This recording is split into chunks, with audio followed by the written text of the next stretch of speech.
Here we go, ladies and gentlemen. So we have, now you can see a little bit better. We have everything ready to go. We're underneath the car now. So we're gonna start disconnecting things. I'm gonna leave the arm on there and we'll take care of the arm after the box is out. So I'm gonna separate it here.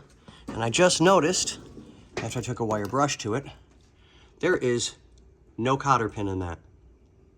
At all, none. Stupid people. They need to learn how to not break people's cars. What do we say, Barnesy? What's up, guys? Did I hear you talking about stupid people? Yes, yes, and you turned around. Dang, got you on that one, bro. Guess who ain't getting a fucking paycheck next week? You? Well, that's normal. Wait a second. But, all right, ladies and gentlemen, from fun to pain.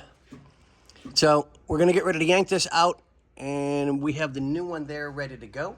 What are you yanking? Well, I mean, OnlyFans, pay for the subscription. It's not that much.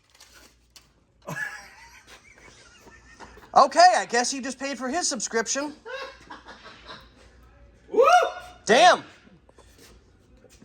On that note, Bernsey, I'll send you your videos.